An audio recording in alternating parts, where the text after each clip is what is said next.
Hello అండి, నమస్తే. నేను Shanthi. Welcome to Shanthi USA stories.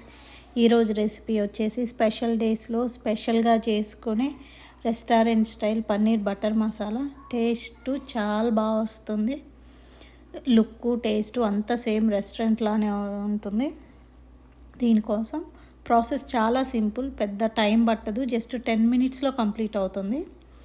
చాలా సింపుల్గా చేసుకోవచ్చు. జస్ట్ ఫస్ట్లో కడాయి తీసుకొని కొంచెం ఆయిల్ యాడ్ చేసి టొమాటో, ఆనియన్, కొంచెం క్యాష్యూస్ ఆయిల్లో యాడ్ చేసి మంచిగా ఇవన్నీ మగ్గనివ్వాలి. క్యాష్యూస్ యాడ్ చేస్తే గ్రేవీ చాలా బాగా స్మూత్గా ఉంటుంది. సో అందుకని ఇది యాడ్ చేస్తున్నాను. ఇక్కడే కుక్ చేసి మిక్సీ చేసేస్తాం ఇవన్నీ. సో ఇవి మగ్గేప్పుడు కొంచెం ఉప్పు, పసుపు యాడ్ చేసి బాగా ఇవి మెత్తబడేంత వరకు మగ్గనివ్వాలి. ఇవి బాగా మగ్గిన తర్వాత ఇవి కూల్ అయ్యేంత వరకు వెయిట్ చేయాలి. ఇవి కూల్ అయిన తర్వాత ఒక మిక్సీ జార్ తీసుకొని దాంట్లో ఈ ఆనియన్, టొమాటో, క్యాష్యూస్ ఏవైతే చల్లారిన ఉన్నాయో అవి మిక్సీ జార్లో యాడ్ చేసి స్మూత్గా పేస్ట్ చేసుకోవాలి. చూసారు కదా, ఇలా వీడియోలో చూపిస్తున్నట్లు చల్లారిన తర్వాత యాడ్ చేయండి, లేదంటే మిక్సీ చేసేప్పుడు ఇబ్బంది అవుతుంది. చూసారా, ఇలా స్మూత్గా రావాలి. తర్వాత అదే కడాయిలో కొంచెం ఆయిల్ యాడ్ చేయాలి. ఆయిల్ యాడ్ చేసి ఆయిల్ కొంచెం హీట్ అయిన తర్వాత దీంట్లో కొంచెం ఆవాలు, జీలకర్ర యాడ్ చేశాను. ఆవాలు ఆప్షనల్, అవసరం లేదు, ఓన్లీ జీలకర్ర సరిపోతుంది. నేను 2 యాడ్ చేశాను. మనం మిక్సీ చేసి పెట్టుకున్న గ్రేవీ ఉంది కదా, ఆ గ్రేవీని ఆయిల్లో యాడ్ చేసి కొంచెం అల్లం వెల్లుల్లి పేస్ట్ యాడ్ చేయాలి. ఇది ఎంత బాగా కుక్ అవ్వాలంటే ఇవి ఇట్లో నుంచి అల్లం వెల్లుల్లి నుంచి పచ్చి వాసన పోయేంత వరకు ఆల్మోస్ట్ ఒక 10 to 15 మినిట్స్ ఈ గ్రేవీ మంచిగా కుక్ అవ్వాలి.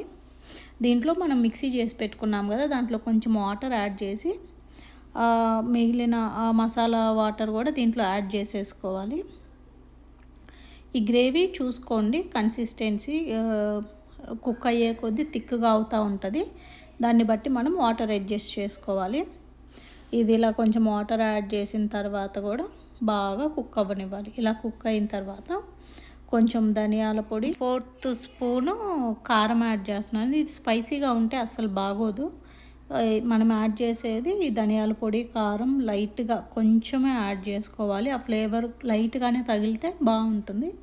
ఇదంతా ఈ గ్రేవీలో మిక్స్ అయ్యేలాగా మిక్స్ చేసి కుక్ అవ్వనివ్వాలి. చూసారు కదా, ఇలా కంటిన్యూస్గా కలుపుతూ ఉంటే మనం వేసిన కారం, ధనియాల పొడి గ్రేవీలో మిక్స్ అవుతుంది. ఆ తర్వాత మనం కట్ చేసి పెట్టుకున్న పన్నీర్ పీసెస్ని ఈ గ్రేవీలోకి యాడ్ చేసి మొత్తం పన్నీర్ ఈ గ్రేవీ మొత్తం పన్నీర్కి పట్టేలాగా కలపాలి. ఇలా పన్నీర్ మొత్తం కలిపిన తర్వాత దీంట్లో ఈ టైంలో బటర్ యాడ్ చేయాలి. బటర్ ఎవరికి నచ్చినంత వాళ్ళు యాడ్ చేసుకోవచ్చు. నేను మోడరేట్గా ఒక 2 క్యూబ్స్ బటర్ యాడ్ చేశాను. ఇంక ఈ బటర్ యాడ్ చేసిన తర్వాత కర్రీని పెద్ద డిస్టర్బ్ చేయాల్సిన అవసరం లేదు, కలపాల్సిన అవసరం. అలా మనం లిడ్ పెట్టేసి కుక్ అవ్వనిస్తే బటర్ స్లోగా మెల్ట్ అవుతా, ఆ మెల్ట్ అయిన బటరు పన్నీర్కి, గ్రేవీకి మంచి టేస్ట్ యాడ్ చేస్తుంది. సో ఇది ఇలా స్లోగా కుక్ అవ్వనివ్వాలి. మనం సిమ్లో పెట్టేసి 10 to 15 మినిట్స్ కుక్ చేసుకుంటే పన్నీర్ బటర్ మసాలా రెడీ అవుతుంది. కలర్ కానీ టేస్ట్ కానీ చాలా బాగా వస్తుంది. ఒకసారి ఈ ప్రాసెస్లో ట్రై చేయండి. కసూరి మేతి అవన్నీ కూడా నేను యాడ్ చేయను, నార్మల్గా ఇంట్లో చేసేది కాబట్టి చాలా సింపుల్గా లైట్ ఫ్లేవర్స్తోనే చేస్తాను. టేస్ట్ మాత్రం చాలా బాగా వస్తుంది. కర్రీ మొత్తం కూడా మనం సిమ్లో పెట్టి కుక్ చేసుకుంటే చాలా బాగా కుక్ అవుతుంది. పన్నీర్కి స్పెషల్లీ గ్రేవీ టేస్ట్ ఏదైతే ఉందో అది మంచి పన్నీర్ పీసెస్కి పడుతుంది. ఇలా 10 మినిట్స్ కుక్ అయిన తర్వాత ఒకసారి లిడ్ తీసి చూస్తే చూసారా, పన్నీర్ కర్రీలోకి మనం యాడ్ చేసిన బటర్ మంచిగా మెల్ట్ అయిపోయింది. దీంట్లో కొత్తిమీర యాడ్ చేసుకొని సర్వ్ చేసి